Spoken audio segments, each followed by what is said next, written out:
Hello, I'm Christine Lane, Annals Editor-in-Chief and Senior Vice President of the American College of Physicians, and I'm delighted to welcome you to the Annals of Internal Medicine, American College of Physicians virtual forum.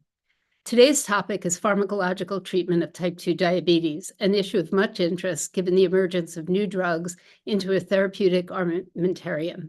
In April 2024, the American College of Physicians released a clinical guideline on the pharmacological treatment of type 2 diabetes. The ACP Guidelines Committee based its recommendations on systematic reviews of the current evidence of clinical outcomes and cost effectiveness of oral diabetes treatments. ACP recommends adding a sodium glucose cotransporter 2, or SGLT2 inhibitor, or a glucagon-like peptide 1 agonist, GLP-1 agonist, to metformin and lifestyle modifications in adults with type 2 diabetes and inadequate glycemic control. ACP recommends choosing an SGLT2 inhibitor to reduce the risk for all-cause mortality, major adverse cardiovascular events, progression of chronic kidney disease, and hospitalization due to congestive heart failure, and choosing a GLP-1 agonist to reduce the risk for all-cause mortality, major adverse cardiovascular events, and stroke. ACP recommends against adding a dipeptidyl peptidase 4 or DPP4 inhibitor to metformin and lifestyle modifications, as DPP4 inhibitors do not reduce morbidity and all-cause mortality. Note that the ACP does not recommend using SGLT2 inhibitors or GLP-1 agonists as initial drug therapy for type 2 diabetes, only when control is inadequate with metformin and lifestyle modifications, a recommendation that differs from that of subspecialty organizations. This afternoon's program hopes to shed some light on the rationale behind these differing approaches. The program will begin with the presentation of 3 clinical scenarios and an audience poll about how you would approach each scenario before hearing from our panelists. After the discussion of the 3 clinical scenarios, we'll move to have the panelists address questions submitted by attendees when you registered for the program. There are many questions, and we won't get to all of them, but we will try to address the issues raised most frequently. In a few days, the program will be published on annals.org, along with prior programs in the series. Instructions for obtaining CME and MOC credit will be shared at the end of the program in a follow-up email to people who have registered and on annals.org. We are very fortunate to have Dr. Steve Sisson to moderate today's program. Dr. Sisson is the Philip A. Tumulty Professor of Medicine and Vice President for Ambulatory Care at Johns Hopkins. At Hopkins, he has served as the Associate Program Director for the Osler Medical Residency Training Program, Medical Director of the Internal Medicine House Staff Ambulatory Practice, Vice Chair of Clinical Operations for the Department of Medicine, the Clinical Practice Association Compliance Committee, and Executive Director for Ambulatory Services. In 2018, Dr. Sisson was named Vice President, Clinical Operations for the Office of Johns Hopkins Physicians. He remains an active clinician educator with a busy internal medicine practice. He holds mastership in the American College of Physicians and served as governor of the ACP Maryland chapter from 2014 to 2018, and was a member of the ACP Board of Regents from 2018 to 2022. Please join me in welcoming Dr. Steve Sisson to the virtual podium. It's great, Christine. Thank you very much for that very warm welcome. I do want to thank all of you also for joining us today. I am an active clinician and do a lot of care with patients with diabetes. Just speaking personally, when I was an intern, we had insulin and chlorpropamide. And so it is great to see how far we've come during my career. And we're going to learn a lot more about some of these newer drugs and their indications. What Christine said, I'm just going to recap quickly. I'm going to introduce our 3 expert panelists. They are all amazing clinicians and educators. And we're then going to read you a clinical vignette. And there's going to be a voting opportunity to vote on what you think is the single best answer. We'll then turn it over to one of the 3 expert panelists who will then talk about this question and the answer and why it's correct, and try to bring up the important points that we want you to take home. We're going to do that for the 3 clinical vignettes. And then at the end, we're going to review some of the questions that many of you have submitted ahead of time. And we have many themes that have shown up from the questions. And then if there is still time, we will answer questions live from the audience. And that would be through the chat. What we're going to do is if you give us your first name, we'll call you by your first name. If you don't provide your first name, we'll call you Dr. whatever your last name is. I'm going to use the first names when I call back on our three expert panelists, but I'm going to start by introducing them with their full names. And so our first expert panelist is Adam Obley.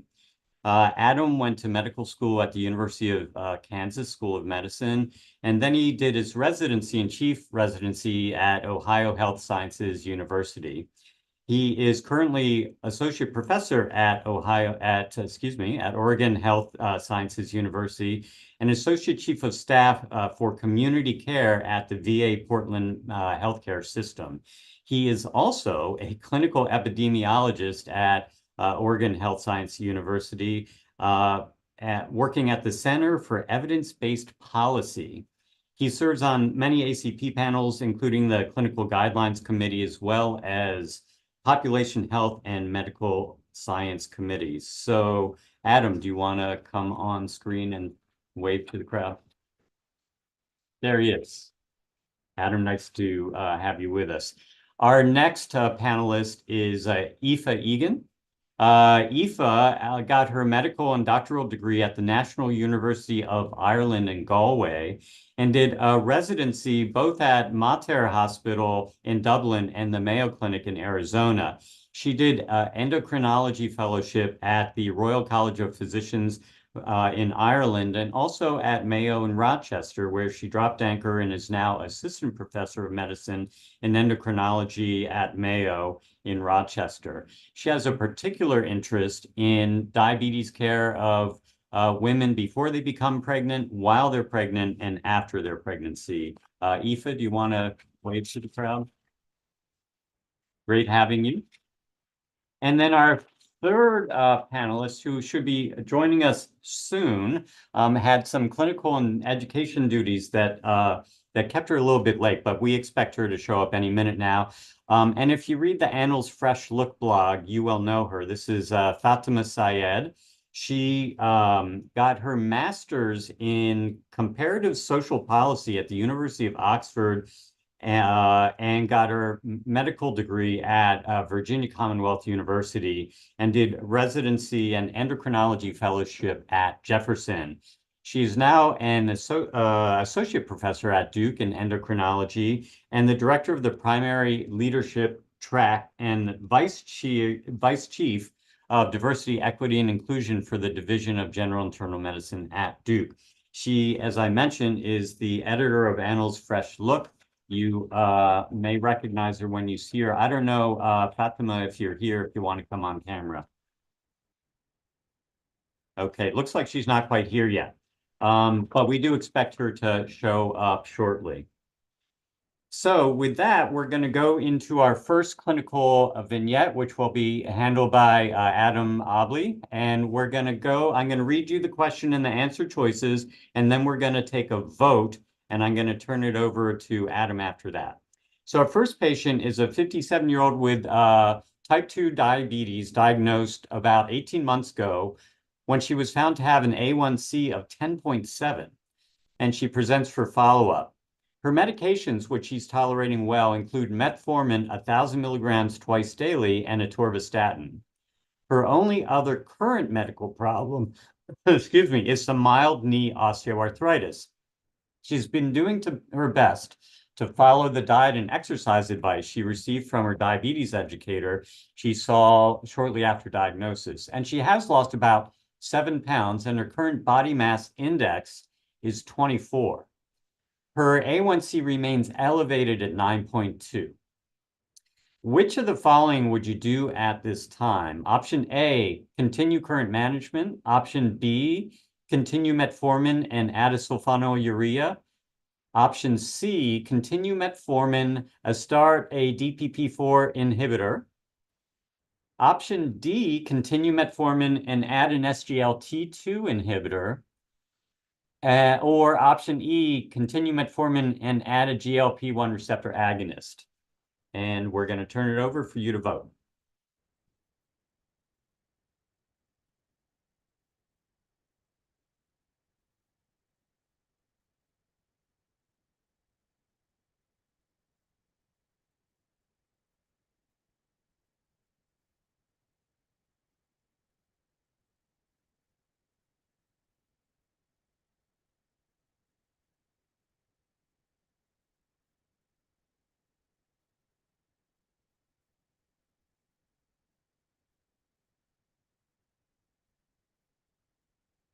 Okay, votes are in, and it looks like the overwhelming first choice is adding an SGLT2 inhibitor. And with that, I'm going to turn this over to Dr. Abley. Adam.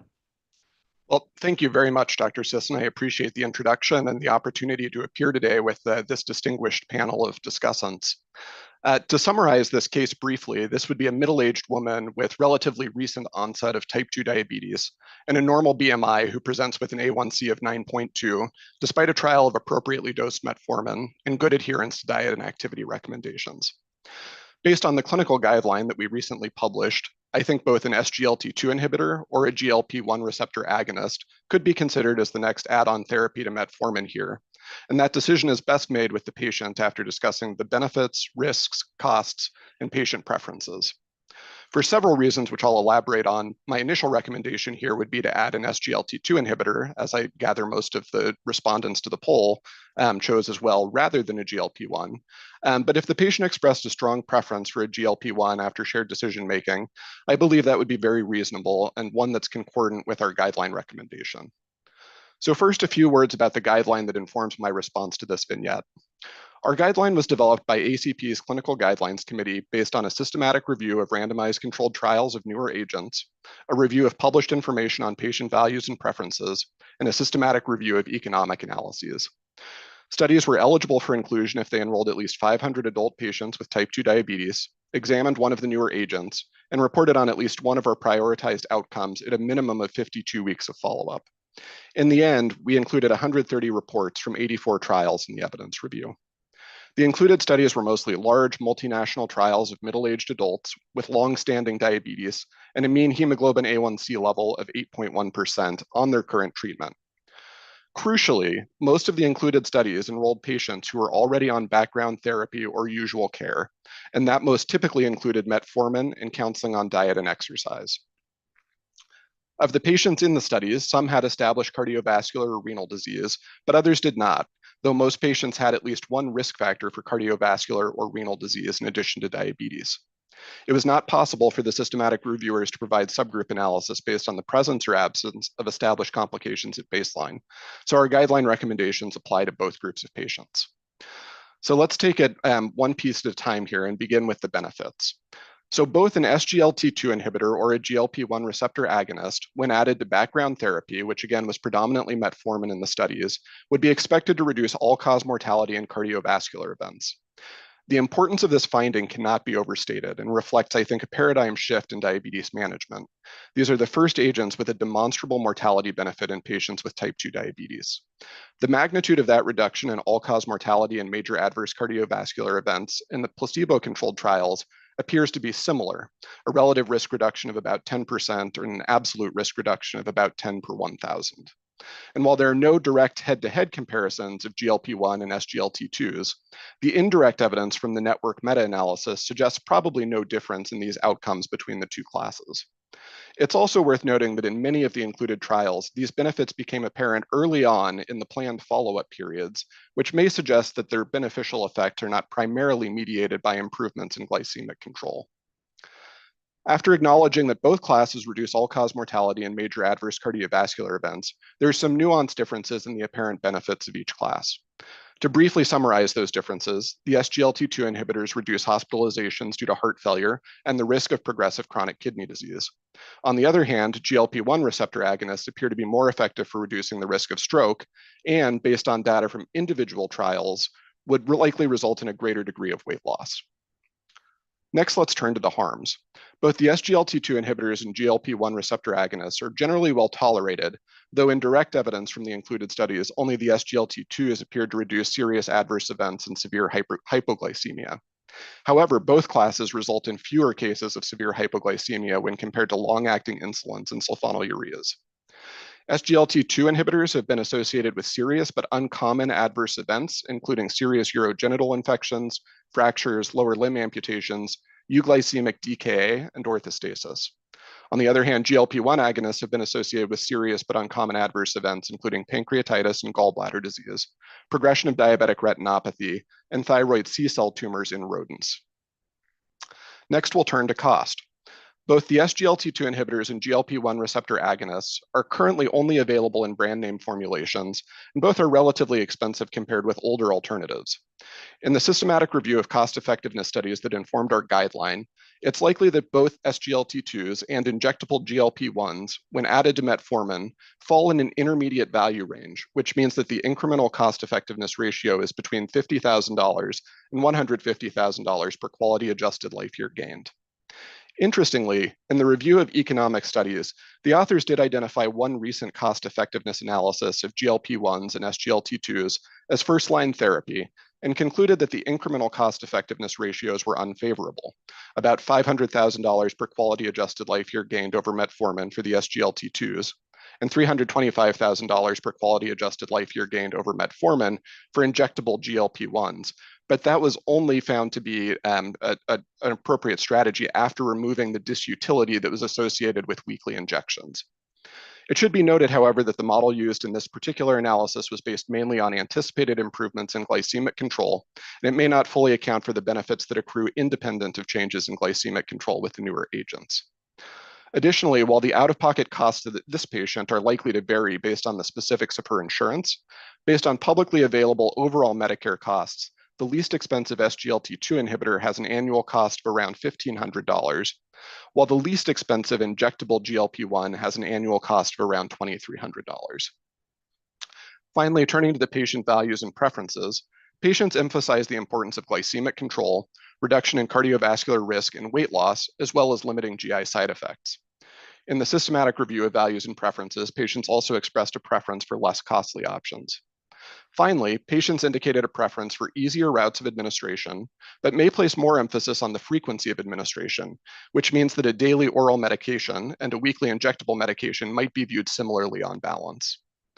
So bringing together all this information, I would discuss with the patient that both an SGLT2 inhibitor and a GLP-1 receptor agonist would be expected to provide benefits in terms of cardiovascular risk reduction and all-cause mortality. In the absence of a heightened risk of stroke, and with this patient having a BMI now in the normal range, on balance, I think the added benefit of reducing the risk of CKD as chronic kidney disease with an SGLT2 inhibitor, coupled with probably lower overall cost and an oral route of administration, would make the SGLT2 inhibitor my initial recommendation. That said, if the patient expressed strong preferences for an agent with greater risk reduction for stroke or additional weight loss as important outcomes, or if the patient had a history of recurrent or serious urogenital infections, a GLP-1 would be a very reasonable alternative as the initial add-on to metformin.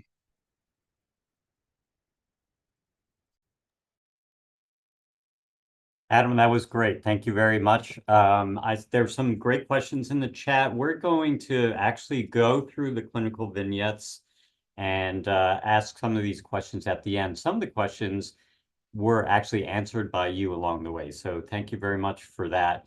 I did want to call out to everyone that a lot of the information that is discussed here tonight is in the ACP's review of the newer hypoglycemics, as Adam has mentioned. And so that is definitely worth reading and a great resource for all of us. I've gone to it many, many times.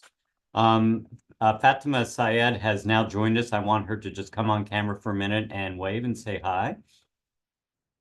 Unless she's walked away. She may have walked away. Okay. All right. Hi, Fatima. everyone. Sorry, Hey. the videos got I got you. Very good. Okay. Dr. Opley, before we go to the next vignette, do you want to talk a little bit about the cost effectiveness of the newer agents? relative to the comorbidities, not just their glycemic control, but the added benefits with cardiovascular risk reduction, kidney disease risk reduction, stroke risk reduction, weight loss, and associated comorbidities. Was that factored in with the cost analysis? So it was in some of the cost effectiveness studies. And again, I would encourage readers to look at the systematic review of cost effectiveness studies. I think there were variable models in terms of how they incorporated the clinical outcomes in addition to glycemic control. That said, the overall conclusion from the systematic review places these pretty solidly within what we regard within the clinical guidelines committee as an intermediate value category. That is that they fall within $50,000 to $150,000 per quality adjusted life year gained. Gotcha. And what about the patient that cannot tolerate metformin due to, let's say, just diarrhea, even with a low dose? Yeah, no, terrific question. And I think we'll address that with some of the questions that were submitted as well. In patients who simply cannot tolerate metformin after an appropriate trial, considering extended release formulations, I think it's appropriate to forego that as background therapy in patients who are truly intolerant. Okay, wonderful.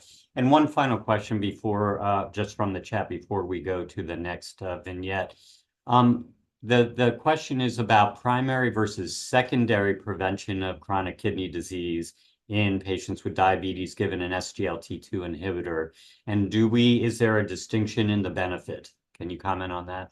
Yeah, no, that's a terrific question. And we asked the systematic reviewers to look into whether the benefits were more apparent in a secondary prevention population as opposed to a primary prevention population. And indeed, the studies that were included spanned patients who had established renal disease and those who did not, as well as those who had established risks aside from diabetes for chronic kidney disease like hypertension, and those who did not. Unfortunately, it wasn't possible to really conduct a subgroup analysis in a way that allows us to tease out differences in the benefits for CKD progression between a primary and secondary prevention population. So our recommendations apply to both groups. Appreciate it. Thank you. That was a great question and a great answer. So thank you. Some of these questions that are showing up in the chat are part of the questions that have been submitted ahead of time as well. And we are going to go over some of those at the end. So we're going to save some of this to make sure we get through the vignettes and have time for all of those. So Adam, thank you again. That was amazing, very authoritative on your part. So congratulations. All right, let's go to the second clinical vignette. This one is on a 67-year-old man with a history of hypertension and a body mass index of 22. He's admitted to the hospital after a cerebrovascular event characterized by left-sided weakness and speech difficulty that happily is improving.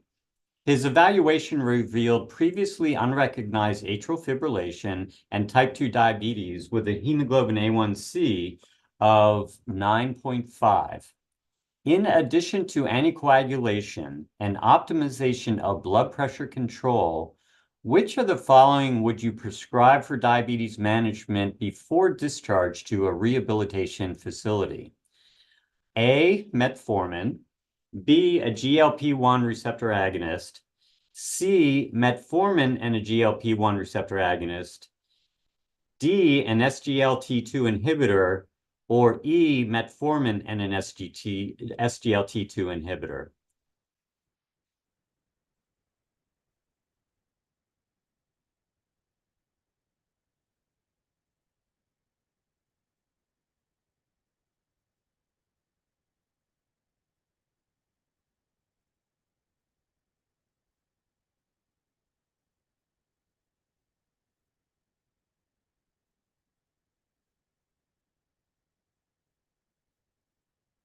We're almost done the poll.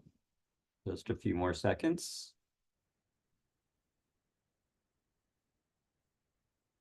Okay, so there's a close vote here, but the prevalent choice was metformin and GLP-1 receptor agonist, followed not too far behind by metformin and an SGLT2 inhibitor, and then next up was metformin alone, followed by either a GLP-1 or a SGLT2 alone. This is a great question. It's a tough one. I'm going to turn this over to Aoife Egan. So Aoife, do you want to talk us through this?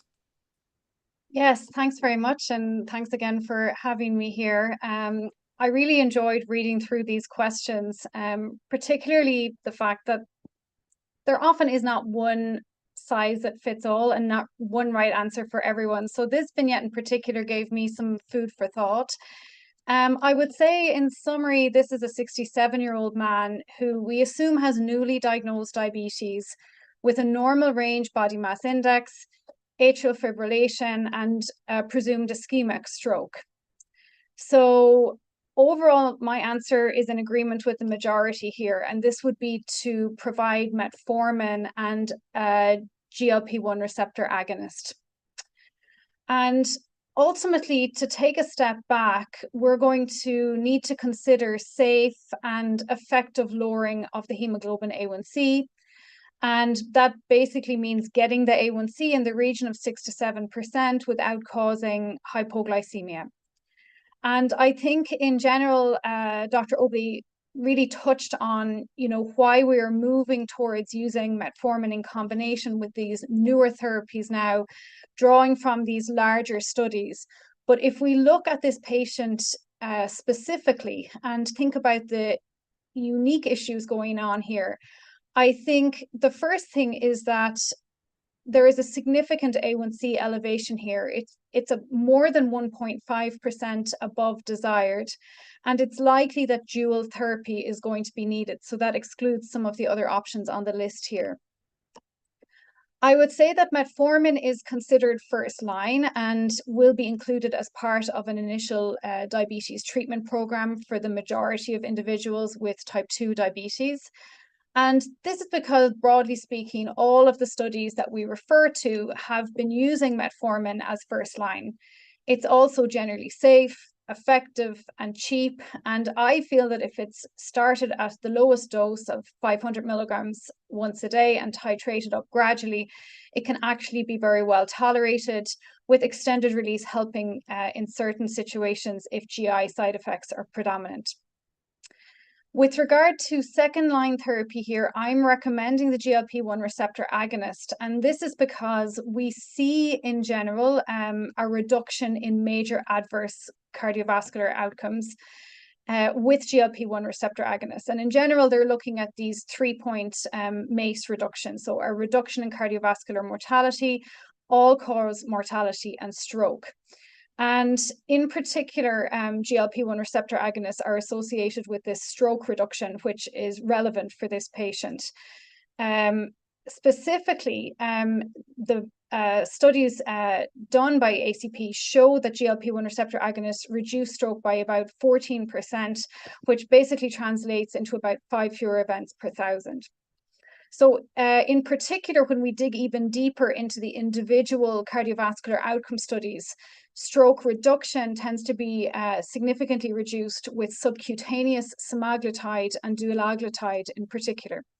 So they would be my favorite options in this case. I don't have anything against SGLT2 inhibitors in this situation. I think they could be considered. They do have a slightly less glucose lowering effect I see in my clinical practice, and they don't specifically have that stroke reduction that we're seeing with GLP-1 receptor agonists.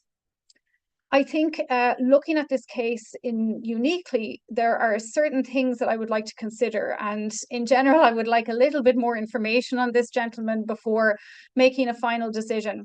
But the first thing is, and I guess it was put in here to generate discussion, is that his weight does not seem to be an issue that needs to be addressed quite strongly here. And this is often something that is needed in individuals with type 2 diabetes and often pushes us towards a GLP-1 receptor agonist. So I think when we've got someone that's potentially at risk of frailty, we have to be cautious with the GLP-1 receptor agonists, especially those that are associated with greater weight loss. So again, I would want to see this patient, see their muscle mass, see how able they will be able to participate in rehabilitation and exercise to prevent frailty. And I think a really important point here is, reviewing therapy, avoiding kind of inertia and sticking with a particular therapy. We would want to see this patient back fairly quickly and make sure that there was no serious concerns with GLP-1 receptor analog therapy in particular. Gastrointestinal side effects are something that we need to consider with these. And certainly, if we're going to be starting metformin plus a GLP-1 receptor agonist, we want to be very cautious with regard to gastrointestinal side effects. So again, if possible, I often stagger treatments, starting one medication and then adding in a second one, fairly quickly, and always starting at the lowest dose and increasing gradually. I think renal function is something to be considered. We need to be sure that renal function is safe in terms of metformin use. We're generally hoping that the eGFR is above 30 with metformin use, whereas with the GLP-1 receptor analogs, we tend to be able to use these across the spectrum of renal function. SGLT2 inhibitors, we have to be quite cautious. In terms of their glycemic lowering effect, that they become less effective if the eGFR is less than 45. But again, they can be used at lower levels of GFR, particularly if there's evidence of proteinuria kidney disease or other forms of kidney disease, such as hypertensive kidney disease, as they will delay the progression. So that's kind of summarizing the kind of major adverse events that I would be looking out for. I also wanted to just discuss for a moment, in clinical practice in this type of scenario, I would really want to make sure that this patient and some of the other patients in the vignettes actually don't have symptomatic hyperglycemia, or that their glucose values are not extremely high, exceeding 300 milligrams per deciliter on a frequent basis. And this is because in those settings, there may be glucose toxicity, and we may actually need insulin even as a bridge. So again, long-term, we're really focusing on trying to use medicines that will have both a glucose lowering effect and the added cardiovascular outcome benefits. But sometimes in the initial setting, we might need to use insulin as a bridge to kind of treat the glucotoxicity and then get them transitioned onto these other medications.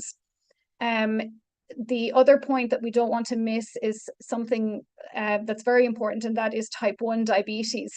So unfortunately, many times I've seen scenarios whereby non-insulin agents have been used for extended periods of time without any significant efficacy, and it has actually become clear that the person has type 1 diabetes. So again, trying to ensure just regular review of these patients, if it's not direct physician contact, working with someone on the multidisciplinary team, such as a nurse or a certified diabetes educator, to make sure the patient is tolerating the medications and things are progressing as expected. So that's my summary of this case. Would be to use the metformin with a combination GLP-1 receptor agonist. That's great. Thank you very much, Eva. So interesting questions in the chat. I thought we could do a couple before we go on to the next vignette. One of the points that I believe Dr. Ferguson made was the issue of prior authorization. And as an internist that practices in the outpatient world, I would get this patient, and then when they needed a refill of their GLP-1 receptor agonist, the insurance would deny it and say you need prior authorization. I think that I think many of us on this Zoom have experienced that. And so I think the question comes to, is metformin, should we have given metformin more time to do its trick?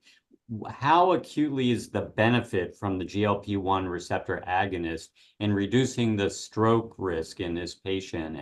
And do we really need that on board right away? I think that's a great point. And again, I kind of alluded to that potentially just to answer the latter part, staggering of medications. I think, sometimes during hospitalizations with the best intent, patients go in, they've experienced their adverse event, and they come out with 20 new medications on their list between statins, antihypertensives, maybe anticoagulants, and a bunch of glucose lowering agents. So it really is an individual decision. I think with the starting of glucose lowering agents, it's really helpful to have point of care glucose testing so that we can figure out if the person is safe to go home on, say, metformin monotherapy, have their glucose levels moved in at least to the 100s and 200 range, so that they're not going to be experiencing significant effects from hyperglycemia. The second point is in terms of adding them on, every institution is different. I will say that at Mayo Clinic, we tend to use insulin more heavily in this situation because our worry is that if we prescribe these in hospital, they'll get a month's supply leaving the hospital, and then it'll be back out to a different physician who may not be able to get them ongoing therapy. And then neither the patient nor the team are quite sure what to do. And so we tend to, try not to start these drugs de novo in hospital and actually, transition them to a follow-up visit in outpatients. Usually it's at least one endocrine follow-up visit, so that we can see if we can get them through the prior authorization process. I don't have any great solutions to dealing with insurance and prior authorization. It's the bane of my life. I just try to be very clear in terms of, the magnitude of the hyperglycemia. So specifying what the A1C is in my note, specifying what the glucose values are, and being very clear on the comorbidities that we're trying to prevent. And then working with insurance to see, but I've spent some pretty good hours, corresponding to try and get these medications approved. I think it's getting better, but there's a lot of work to be done, I think. Yeah. There was an earlier question that I want to ask, and then I want to get back to the inpatient. Somebody put in the comments that they had heard of a GLP-1 receptor agonist that cost $50.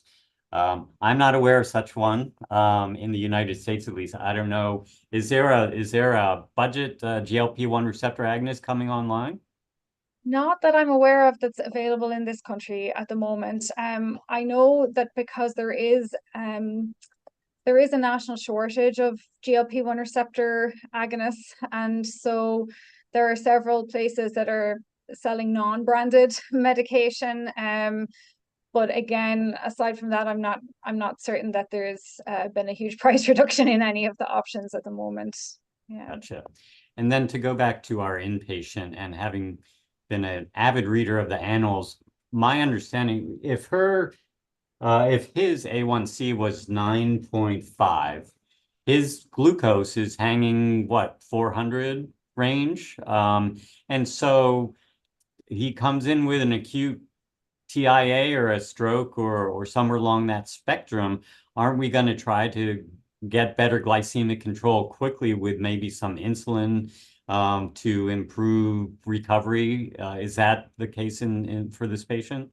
I mean, that unfortunately, insulin was not listed as one of my options, but and I tried to kind of allude to that. My concern here with this patient and just going for non-insulin therapies is that, well, we don't really have enough information, but this person could have severe hyperglycemia. So in general, I would say we're really looking at insulin, at least up front, if the A1C is above, I would say definitely above 10%. So we're getting close. Yeah. 5%. Glucose, especially if there's a fasting glucose above 300, I think you're really going to be battling against it and the glucotoxicity if you don't use some insulin, at least initially, to get the glucose stabilized. And then symptoms. So that, that is symptoms of hyperglycemia. But also one thing that I would like to ask this patient, have they had a weight loss over the preceding weeks, that could be due to uncontrolled hyperglycemia? Maybe this was not the BMI several weeks ago. And so this, we use insulin to treat acute, poorly controlled type 2 diabetes very regularly. And, it's I would say fairly safe. You would possibly get away with even just a basal insulin here, starting, I would generally start at just introduce at 10 units per night, and then, or 0.1 to 0.2 units per kilogram. Yeah. Yeah, that's one of the lessons I learned, that if a patient presents with severe hyperglycemia and a catabolic state, you're going to have to get insulin on board. One more question before we go to the next vignette, which came also a little bit earlier. That was a great question. And this is a little bit different from the vignette, but it's an important one, and that is about the speed of glycemic recovery or control on a GLP-1 versus an SGLT2 inhibitor. Are they both equally effective in the timing of how quickly they bring down hyperglycemia, or is one a little bit better than another when you might want to get your sugar under control a little bit more quickly? So my experience is that because we have to start at a very low dose with the GLP-1 receptor agonist, that we don't maybe get the instantaneous effect. It can take several weeks for the glucose lowering effect to kick in. With SGLT2 inhibitors, I see it a little bit quicker, but I think, you know, when we look down the road, overall they're slightly less efficacious compared to if you get someone on one of the more potent GLP-1s.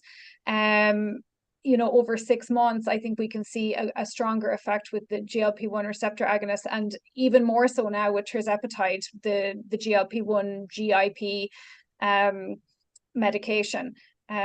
So the only other thing I would say with SGLT2 inhibitors, and I just think it's an important clinical point to make, is that they do have an association with euglycemic DKA. So that's another reason why I'd be very cautious about adding in an SGLT2 inhibitor in someone like this with acute hyperglycemia. You don't want to tip them into, you know, someone that's teetering on, tipping them into diabetic ketoacidosis, and that can happen. So it would be, in my mind, you know, a less safe option here. Yeah, that's a great point. I had a patient with that a few weeks ago. She was not you know, her A1C was 7.6, and we added on the SGLT2, and then she shows up with euglycemic DKA, which was a surprise. Okay, well, Aoife, that was amazing. We have more questions coming for you later, but we're gonna go to the third vignette, and the third vignette is as follows. So a 44-year-old woman presents with hypertension managed with an ACE inhibitor and a body mass index of 42. About a year ago, her hemoglobin A1C was 10 and diabetes was diagnosed. She declined medical treatment at that time and sought to manage diabetes with diet and exercise changes. A repeat hemoglobin A1C is now 10.9. Which of the following would you recommend? A, continue modification of diet and exercise for another 6 to 12 months before recommending pharmacologic treatment. B, continuing diet and exercise and prescribe metformin. C, continue diet and exercise and prescribe a GLP-1 receptor agonist. D, continue diet and exercise and prescribe an SGLT2 inhibitor. Or E, continue diet and exercise and prescribe metformin and a GLP-1 receptor agonist. And here's the poll.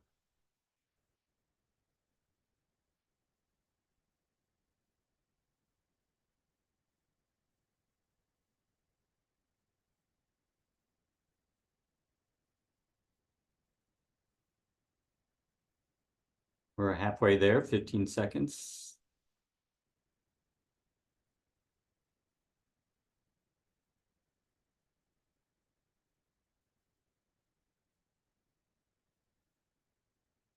All right, let's see what you answered. Overwhelmingly, diet, exercise, metformin, and a GLP-1 receptor agonist. Okay, to discuss this vignette and the answer choices will be Fatima Syed. Fatima. Thank you. So this is an interesting case, kind of breaking it down. We have a patient who was diagnosed with poorly controlled diabetes at diagnosis, right? An A1C of 10 is quite elevated, translates to average blood sugars in the 350s. She did lifestyle changes, diet and exercise. We don't know if she had diabetic education, or if she had any weight loss in that time period. And in fact, her A1C actually worsened. So that's concerning on a lot of fronts. One is that the lifestyle diet changes she did weren't enough to make a difference. And second, that she spent this year after diagnosis without any medication intervention. That concerns me for one particular reason, is that we know that there is something called legacy effect, which is particularly pertinent in our patients that are newly diagnosed with diabetes. So there's the DCCT and the EDIC trial, which came out from data from the UK, which has an extensive sort of history of collecting data about diabetes. And in that trial, we learned that if patients can get their blood sugars as close to normal glycemic as possible within their first year of diagnosis with diabetes, that they will be able to have less likelihood of microvascular insult as time goes on, even if 5 years later their A1C climbs back up again. So we've missed that window with this patient. And so how we proceed from here is very important. And I agree with most of the folks talked about diet and exercise intervention is still probably the most important thing, but also adding medications such as metformin, which is first line for diabetes, and then adding on a GLP-1 agonist. The reason in particular that medication is particularly helpful is this patient has a body mass index of 42. She has obesity, and we know that impacts the risk of developing and also the natural course of diabetes as well. So let's kind of take a step back and break down why those are the best decisions. I'll start with talking about the medication side of things as well. As referenced in annals, as well as based on the American Diabetes Association guidelines, in type 2 diabetes in a patient with normal kidney function or with the GFR that's greater than 30, metformin is first line. And so starting her on that medication will lower the A1C. Typically with metformin, we see 1.5% to 2% reduction. With GLP-1 agonists, we typically see 1.5% reduction. So if we're able to use both, we can get her A1C down under 8, hopefully in the next 3 to 6 months. Hopefully coupled with actual interventions in diet and exercise, you can see that number go down further. And then hot off the press from annals is the May 14th in the clinic on obesity, where it does a great job talking about lifestyle and other medications and how they impact weight as well. And we know that more than any other weight loss medications, the GLP-1 agonists do the best job of getting patients to achieve generally about 10 to 15% weight loss over a year, if not more, coupled with diet and exercise changes. So this patient has effectively lost the window of legacy effect because her hyperglycemia has worsened over the year of diagnosis, sitting on an A1C of 10. So what I would say is now is the time to do more is more at this point. I agree with the diet and exercise changes, but adding on the metformin and in this case, adding on a second agent, and that agent being specifically related to the patient's weight. Insulin was not a choice in this, but that is something to think about with profound hyperglycemia, which she probably has with an A1C of 10.9 as a bridge as well. If that was a choice, I think that would have been a possibility as well. But I still would start with the metformin and the GLP-1. Obviously, there are concerns about side effects with those medications. In these scenarios, I kind of describe what sort of the significance of an A1C of 10.9 is for my patients. And we talk about the stomach side effects, so brace them for what that could look like. With metformin, I often prescribe extended release. And my usual practice is to start at 250 milligrams, do that for about a week until the stomach is used to that, then go up steadily. So then do 500, then 750, and then up to 1,000. And that can be a little bit more tolerable from a stomach side effect point. Regarding the GLP-1 agonist, taking it low and slow. So starting at the lowest dose and keeping that on for a longer period. Typically I do about a month, and then just going up when the patient is ready. That can be helpful as well. And then also I think, we didn't discuss this as much, but again, in the clinic piece, we have more about the diet and exercise changes that one can do. Low carbohydrate, high protein diets go a long way. making the most of exercise with focusing on cardio and high intensity workouts as well have evidence to help too.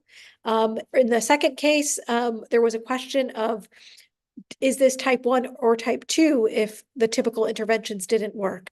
We know that one, this patient didn't have any medications, and phenotypically, this seems to be more in line with type 2.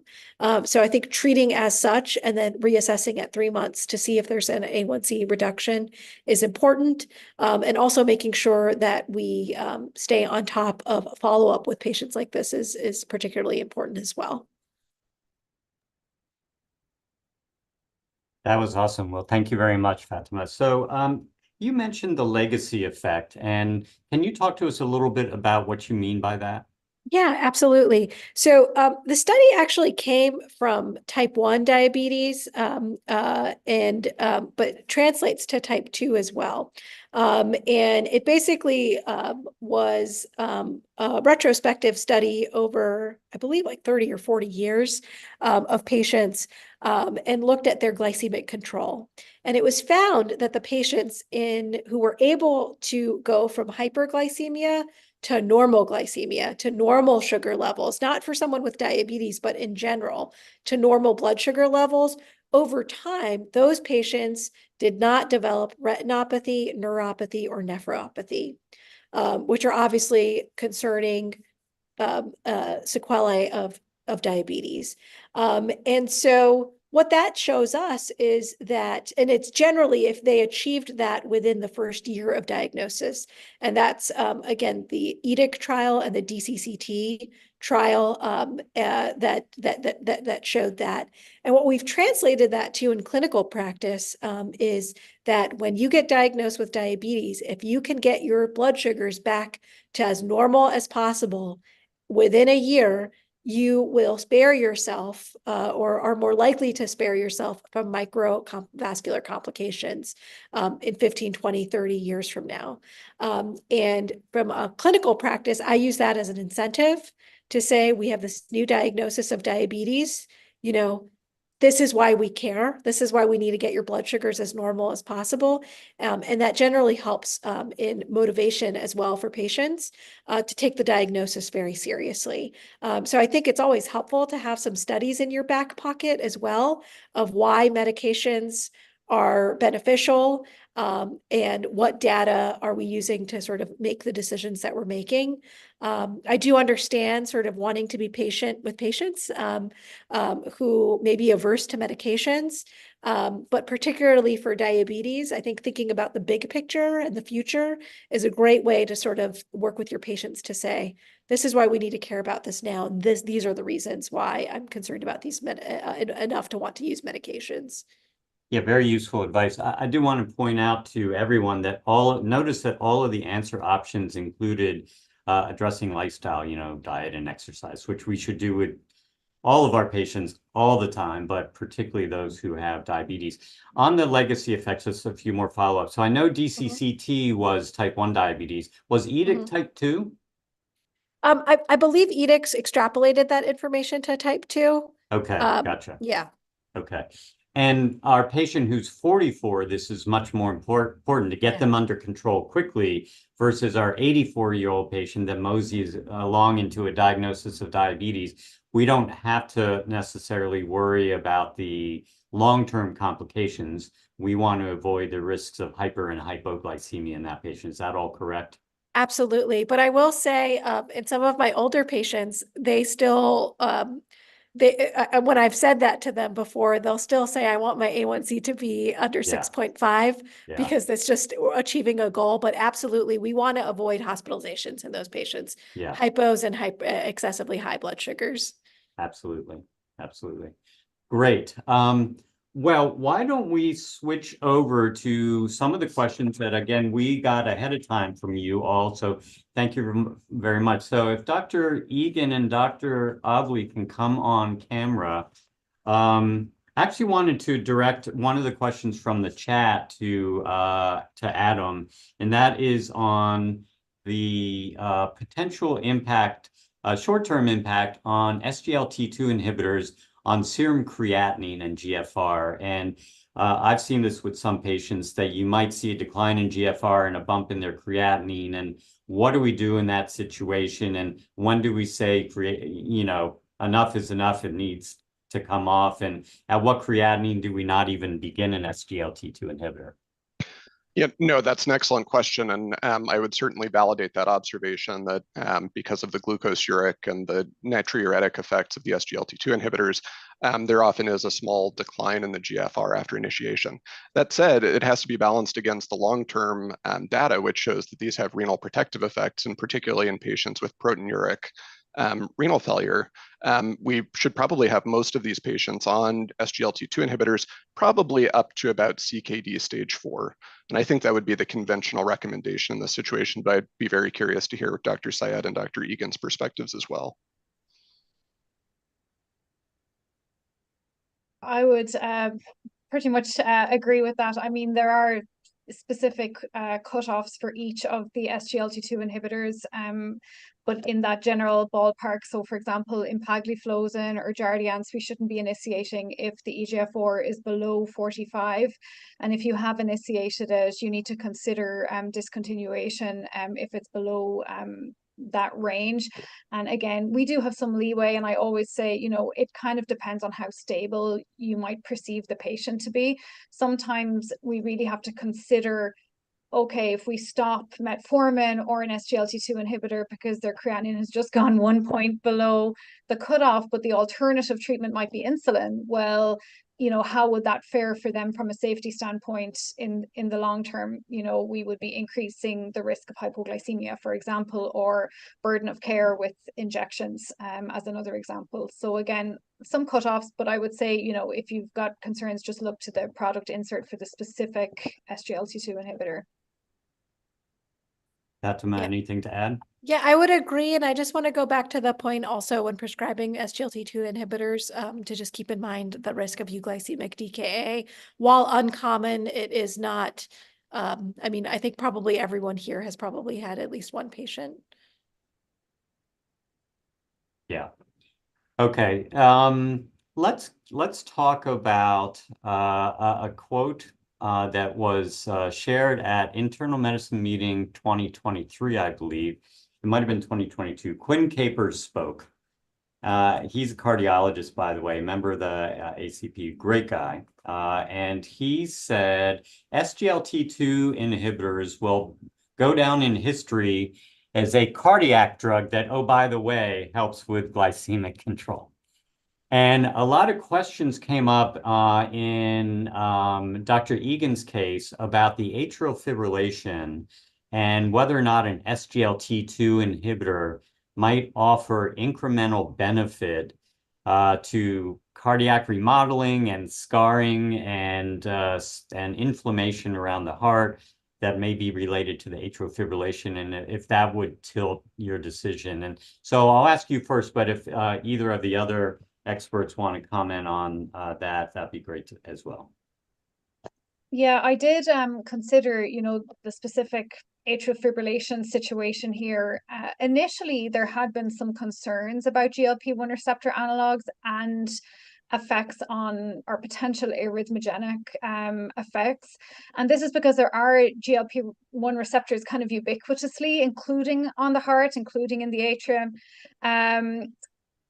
Subsequent studies have actually shown that potentially they're protective from this aspect. And so I've become less concerned. And in my own clinical practice, I use these medications frequently, both in obesity management and diabetes management. And I haven't seen a huge increased rise in atrial fibrillation for what that's worth. With regard to the SGLT2 inhibitors, I think definitely from a heart failure standpoint, so in patients with heart failure risk or, admissions for heart failure, I think that's where the SGLT2 inhibitors would come in, but we weren't specifically hearing that in this vignette. Perfect. Any additional comments? I would just add my agreement with Dr. Egan, and I concur with her analysis of the second vignette as well. I would also add metformin and a GLP-1 agonist in that case. And actually, the bulk of the clinical work I do is in the inpatient setting, and I also agree that at least for the management of hyperglycemia in the acute cardiovascular event setting, that was excluded from this particular guideline. So we're not really commenting on what you do with the patient hospitalized with an acute stroke. And I agree that insulin would probably be an initial consideration in the acute setting, though I would make efforts based on the data showing the potentially valuable reductions in stroke to transition that patient toward a GLP-1 either at or soon after discharge. Do you think, any of you experts think, when you look at the extra diabetic benefits of GLP-1 receptor agonists and SGLT2 inhibitors, they seem to parallel each other quite a bit. That said, for heart failure, of course, SGLT2 have an extra. Do we think that the cerebrovascular benefits of GLP-1 receptor agonists are ultimately going to be found in SGLT2 inhibitors as well? Or do we think there's enough data to say that it stops with the heart and doesn't go beyond there? Perhaps a little conjecture at this point. Any answers? Or to be determined? I mean, I hope so. I hope we have I hope we have, more options for people. It's not been coming through significantly on the studies, certainly not causing harm in that area, but we're not seeing the same benefit from stroke that we've seen with GLP-1 receptor agonists, and then, vice versa with the heart failure admissions, we're not seeing that with the GLP-1 receptor agonists. So I think some nuances in specific patients to tip you towards one versus the other. I feel like in outpatient clinical practice, I'm often trying to help with weight loss, so that pushes me towards GLP-1s for patients. Yeah, I think if it's one big takeaway is sort of SGLT2 inhibitors and benefits in heart failure, and GLP-1s and benefits in overall cardiac benefits, and then the benefits to dealing with obesity as well. Okay. And I'm going to paraphrase. There's a lot of questions about some of these other agents, such as the pioglitazone and sulfonylureas, et cetera. And I know at the beginning, Dr. Obley, that you mentioned about the rationale for elevating GLP-1s and SGLT2s in our algorithm for management.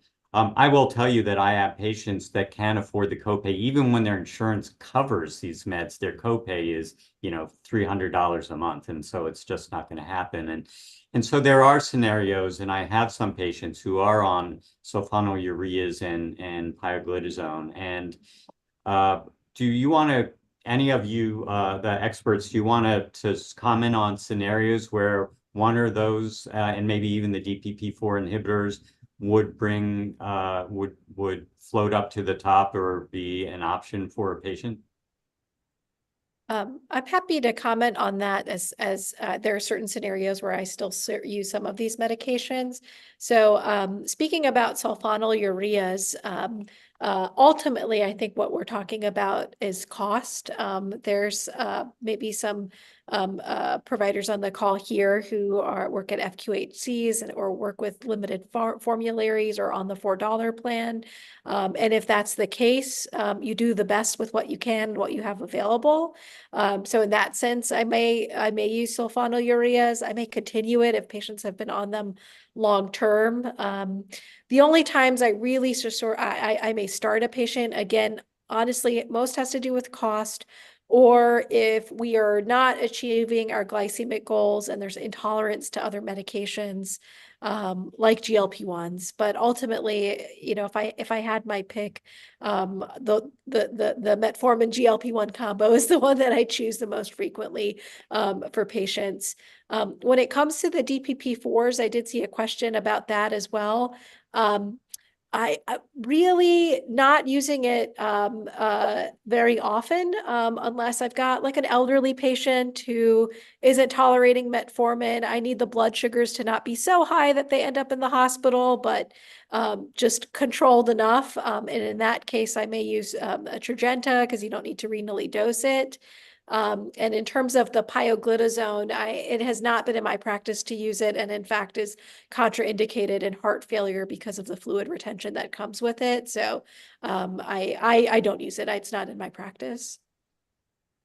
I would say the other time that we have to be cautious is in people with type 2 diabetes that are, potentially of childbearing age or actively planning to become pregnant. I think we need to be very cognizant that really and truly we're looking at metformin, insulin, and, occasionally sulfonylureas might be needed if insulin is not possible in these scenarios. But, these GLP-1 receptor agonists, SGLT2 inhibitors, even pioglitazone, none of these are approved for use in pregnancy. And so I would not recommend someone becoming pregnant on these medications, even though I'm sure all of us have been in the situation whereby that has happened.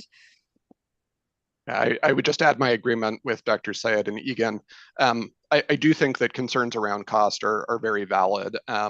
I think there are some reasons to hope that less expensive SGLT2s in particular may be on the horizon, both because some are beginning to approach the end of the usual patent terms, and then also because empagliflozin was included on the initial list of drugs for Medicare price negotiations that was sent out by HHS. Right. Actually, oral semaglutide, which I think is Farxiga, was also on the list of initial drugs for Medicare price negotiations.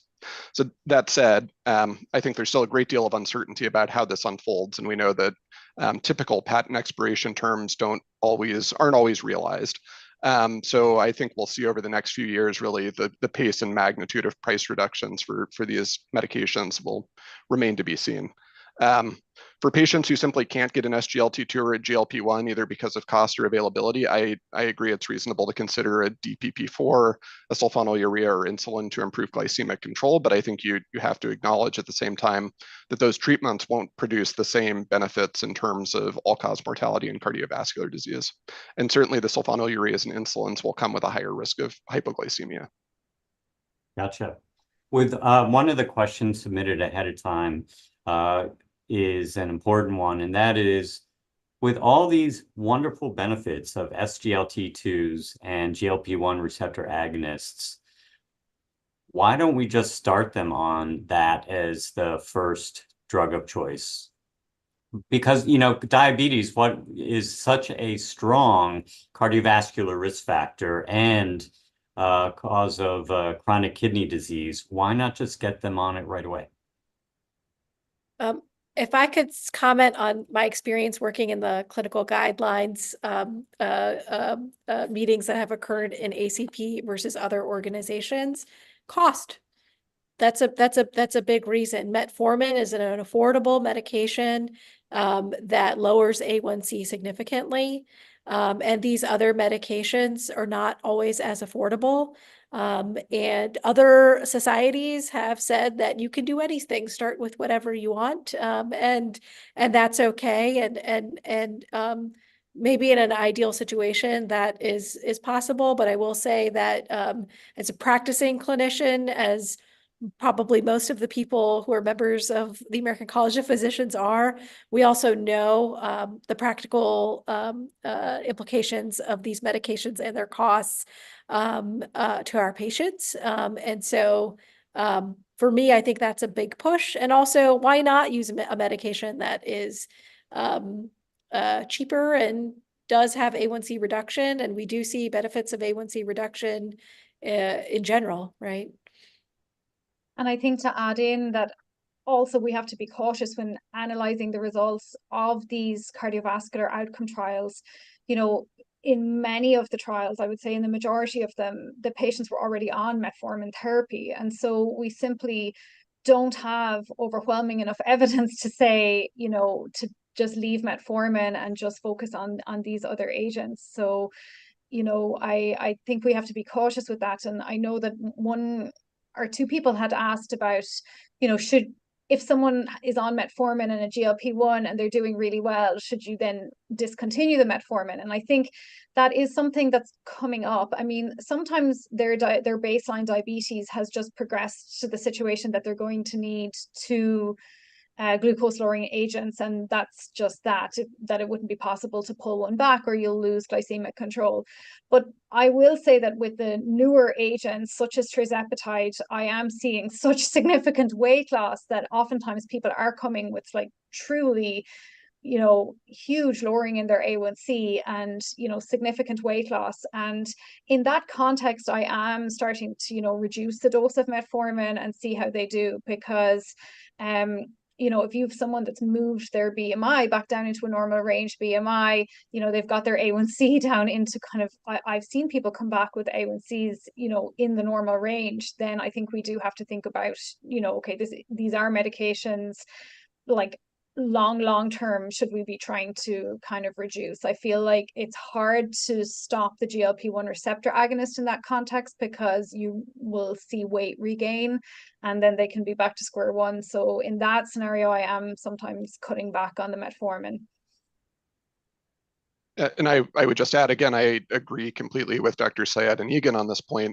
The clinical guidelines committee will always first consider the clinical effectiveness of a drug and then consider the cost, either through formal cost effectiveness analysis or just our general understanding of what the raw costs are as considerations after we've established the clinical effectiveness. And the reality is that based on the systematic review, the evidence really doesn't yet speak to the role of these agents in a first-line setting. Pretty much all of the drugs were studied in patients who had long-standing diabetes, on average about 8 years since diagnosis. And they were already on background therapy or usual care, which was overwhelmingly metformin, and were also receiving diabetic education. And we actually note this in the clinical consideration section of the guideline, pointing out that the clinical evidence on patient mortality, morbidity, and hospitalizations and economic evidence are lacking for the use of SGLT2 inhibitors and GLP-1 agonists as initial treatment for patients with type 2 diabetes. Once that evidence becomes available for its use in a first-line setting, we would, of course, you know, consider the clinical effectiveness and then also look at the cost effectiveness, with the caveat that some of the preliminary cost effectiveness studies that I referenced earlier have raised questions about how cost effective these might be as first-line agents. Perfect, thank you. One of the questions from the chat is about the combined use of an SGLT2 and a GLP-1 receptor agonist. Is there any synergy there? Any reason not to do it? Any specific scenarios to do it?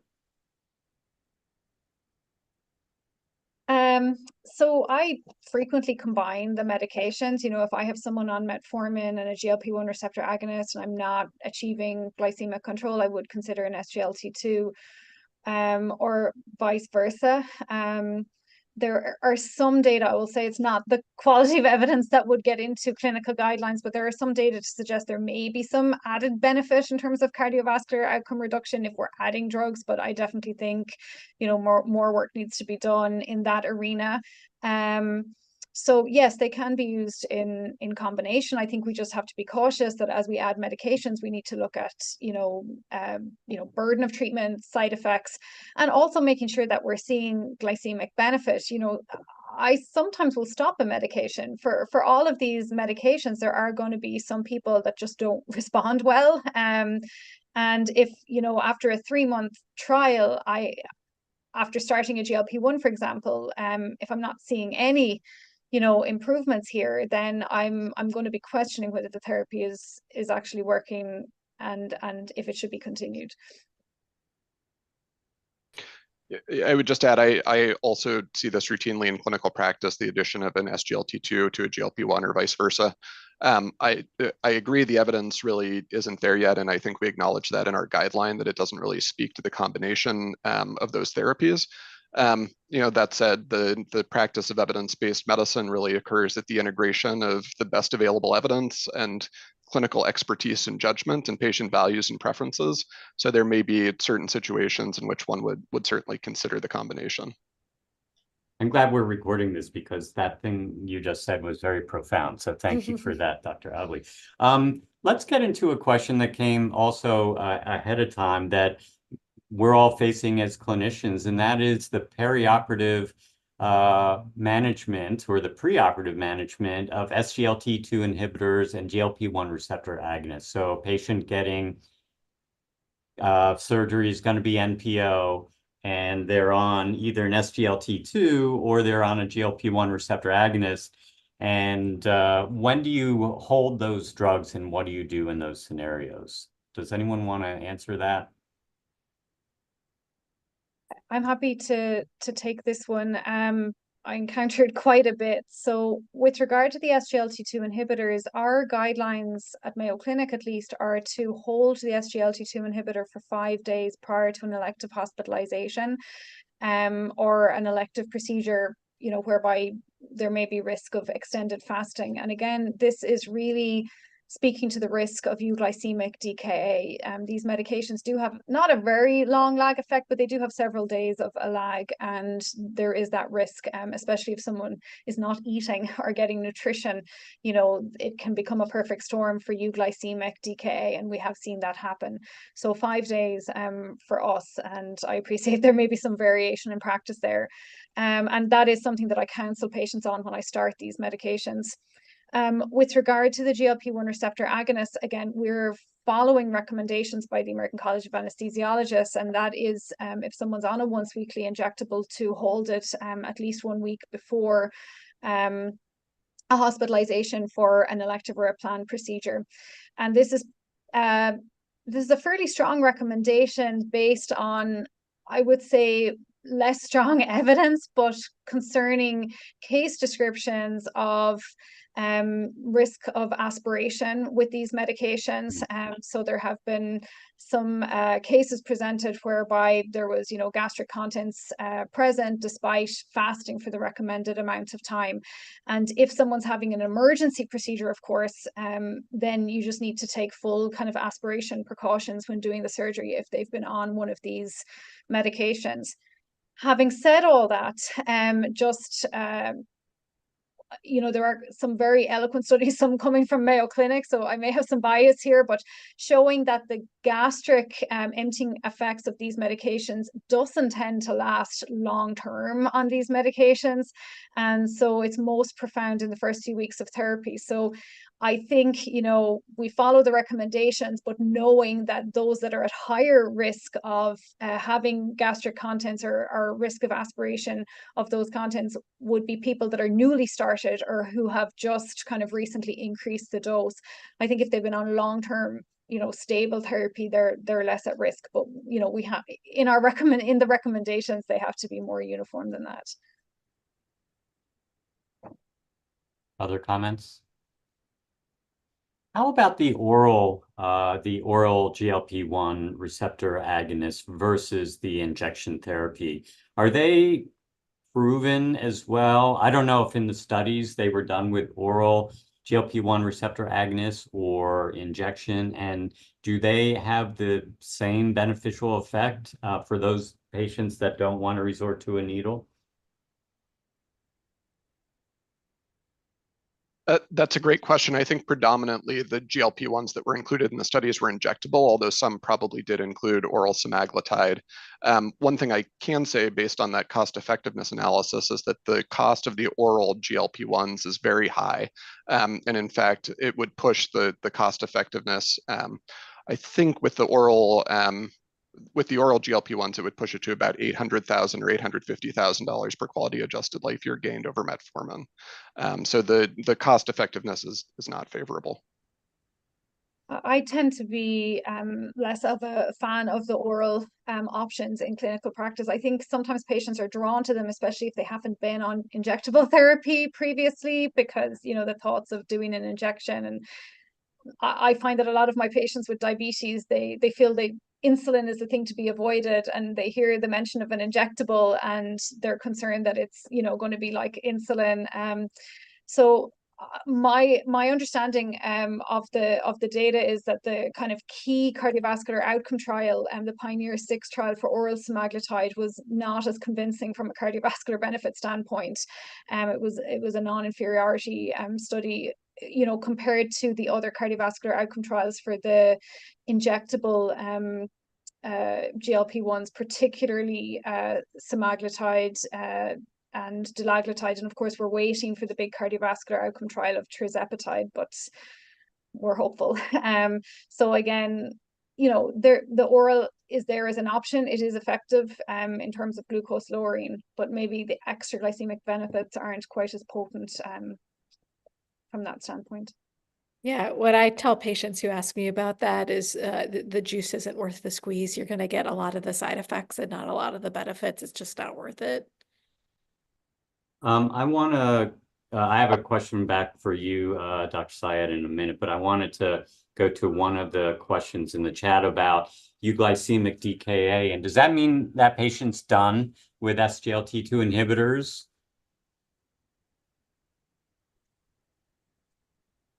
I tend to not restart them if there's been a euglycemic decay episode, to be honest. I'm probably not brave enough, but I have worries about, you know, what happens when I'm not tracking them closely, or, you know, when other medications get added in and out. So I tend to stop them if there's been euglycemic decay. Same. Gotcha. Yep, I would concur. Perfect. Okay, this next one's on pioglitazone. It's appeared several times in the chat, and it also appeared ahead of time in a question about what is now called, what's the name? Metabolic associated steatotic liver disease, formerly known as NASH, formerly known as fatty liver disease. And I believe that there was a study, and I think it was in Annals, that there may be some benefit in that condition when using pioglitazone. That just one study. I don't think there's been a lot of data. But when do we use pioglitazone? I know it's not in your practice, Dr. Syed, but I wonder if there's, again, I have some financially constricted patients who really, you know, it's a cheap drug. It tends to control help get them in the right direction. It tends to be pretty well tolerated. And so what are your thoughts on the drug? Yeah, I will say that in that case, lifestyle interventions with diet and exercise, as well as just the benefit from weight loss itself, is probably still greater than that of the pioglitazone. So I tend to favor that. Obviously, if those things are not possible, could one use pioglitazone in that scenario? Perhaps, but again, the side effect profile with the fluid retention in general, often it's not the most well tolerated anyway. So I would favor more on the lifestyle intervention for weight loss or medications to help with weight loss than the pioglitazone, but perhaps that's my bias. Others have thoughts? I have a handful of patients that I use pioglitazone on, which I have a fairly big practice, so that's not very many. And I would say they've usually just been kind of tricky situations. So situations where cost has been a problem. And I have used them and do use them in situations of fairly significant insulin resistance as, you know, insulin sensitizers in that context. So people with, you know, some rarer insulin resistant syndromes, I've found them useful. But we have to be cautious, I guess, and watch for the weight. And in men, there are some, you know, bladder concerns with pioglitazone. So I use them cautiously, but they are there, they are available, and particularly if we're dealing with, you know, people that have cost and drug intolerance issues, then, you know, oftentimes I have to pull out pioglitazone as an option. I agree, and I would just add that I think this highlights an area where additional research is needed on the GLP-1s, specifically the population of patients with type 2 diabetes and comorbid metabolic steatotic liver disease. And I think it would be great if we had a better understanding of the effect of GLP-1s in that setting. So right now we don't have a specific hypoglycemic among the ones we've mentioned today that really help with the metabolic steatotic liver disease. Is that correct? I think pioglitazone has kind of traditionally been associated in that arena as having a positive effect. But I will say that now the data that we do have, and again, not enough high quality evidence, but the evidence we do have suggests that GLP-1s, will fulfill that role. And so I have not been using pioglitazone in preference to a GLP-1 in someone with fatty liver disease. But that's just my practice. I think that knowing the mechanism of action of the GLP-1s and seeing the results, they should be helpful. Got it. Thank you. Final question, as we are almost at time. So, and thank all of you who have stuck with us, and to our experts. This one gets a little bit into ethics and cost, and it's come up in several different ways in the questions both today and submitted beforehand. And that is the availability of these drugs, particularly the GLP-1s, because patients with obesity without diabetes are vacuuming up all the available drug. And so when our patients with diabetes are trying to find the med, they are not able to. And I just ran into this just a few days ago.